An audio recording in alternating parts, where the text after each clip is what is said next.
Hello, bachcho. Let's read this question. The question says that the temperature at the bottom of a high waterfall is higher than that at the top because by itself heat flows from higher to lower temperature. The difference in height causes a difference in pressure. Thermal energy is transformed into mechanical energy. Mechanical energy is transformed into thermal energy and we have to choose the correct option. तो आइए बच्चों इसके लिए सबसे पहले हम की concept को डिस्कस कर लेते हैं। तो बच्चों यहाँ पे की कंसेप्ट को हम डिस्कस करने जा रहे हैं, वो बहुत ही सिंपल सा की कंसेप्ट है and that is law of conservation of energy. तो देखो, law of conservation of energy में क्या कहा जाता है? Law of conservation of energy से बच्चों स्टेटमेंट वाइज हम कह सकते हैं energy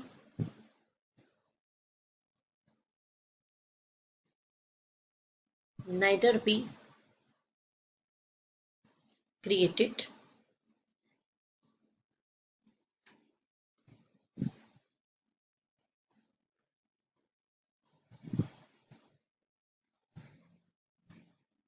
nor be destroyed।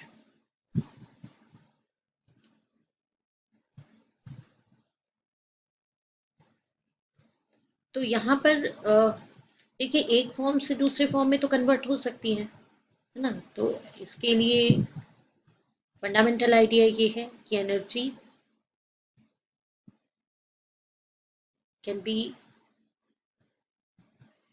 Converted from one form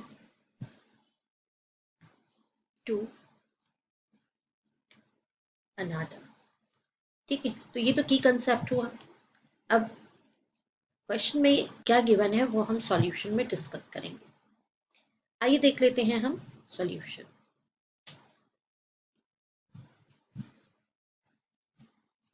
देखिए स्टूडेंट, हमें गिवन है कि temperature at the bottom of high waterfall is higher. मतलब सपोज अगर यहाँ पे कहीं ऐसा कंडीशन है कि यहाँ से वाटरफॉल क्रिएट हो रहा है, तो ये हो जाएगा उसका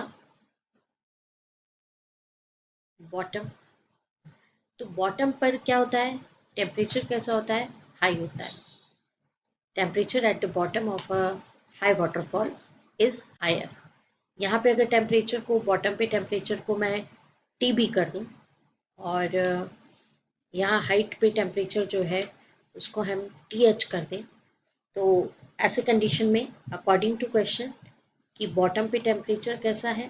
greater than temperature at height. ये हम कैसे जस्टिफाई करेंगे और इस चीज़ को रीज़न बताना है, राइट? तो देखिए क्या होता है स्टूडेंट्स कि ये जैसे कोई भी ऑब्जेक्ट है, अगर वो एक पर्टिकुलर हाइट पर है और जब वो डाउनफॉल पे आकर के इस तरीके से बॉटम की तरफ आता है, तो हाइट पे तो उसका पोटेंशियल एनर्जी कितना होता है? M G H. लेकिन अगर वो डाउनफॉल पे आ रहा है, वी वेलोसिटी से आ रहा है, तो potential energy is converted into its kinetic energy. Potential energy किस में कन्वर्ट होने लगती है? काइनेटिक एनर्जी में कन्वर्ट होने लगती है when object falls from a height h towards down। अगर इस तरीके से आ रहा है तो potential energy converted into kinetic energy. In case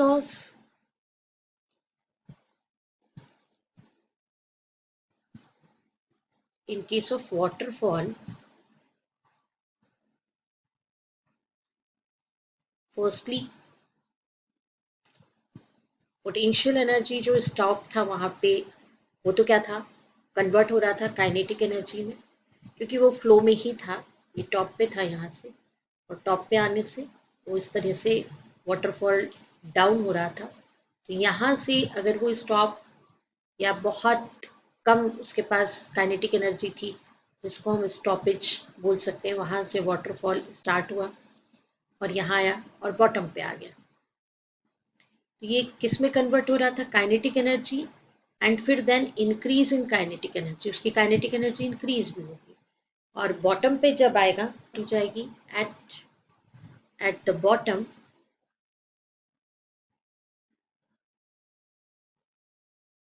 kinetic energy converted into heat energy. Therefore, temperature increases at bottom. जो बॉटम है यहाँ पर टेम्परेचर क्या हो जाएगा, इंक्रीज हो जाएगा। तो चलिए देखते हैं कि किस ऑप्शन को करेक्ट ऑप्शन मान लें। देखिए, the difference in high causes a difference in pressure, ये नहीं हो सकता, बी ऑप्शन तो रॉन्ग है। By itself heat flows from high to lower temperature, ये भी नहीं हो सकता। Mechanical energy is transformed into thermal energy, तो ये बिल्कुल करेक्ट ऑप्शन है। मैकेनिकल एनर्जी का मीनिंग ये है कि काइनेटिक प्लस पोटेंशियल, तो पहले पोटेंशियल और काइनेटिक जो हमने डिस्कस किया वो मैकेनिकल एनर्जी है, वो किस में ट्रांसफर हो रही है, इनटू थर्मल एनर्जी। तो हम यहाँ पर प्रूव कर देते हैं इसको कि काइनेटिक और पोटेंशियल, क्योंकि पोटेंशियल किस में कन्वर्ट हो रही थी, काइनेटिक में, और ये दोनों का सम जो होता है उसी को हम कहते हैं, क्या कहते हैं उसको, मैकेनिकल एनर्जी। तो ये मैकेनिकल एनर्जी किस में कन्वर्ट हो गई, mechanical energy converted into heat energy, तो टेम्परेचर इंक्रीज हो जाता है। हमारा option number D, that is last option, is right option. I hope you understood it well. Best of luck, thank you.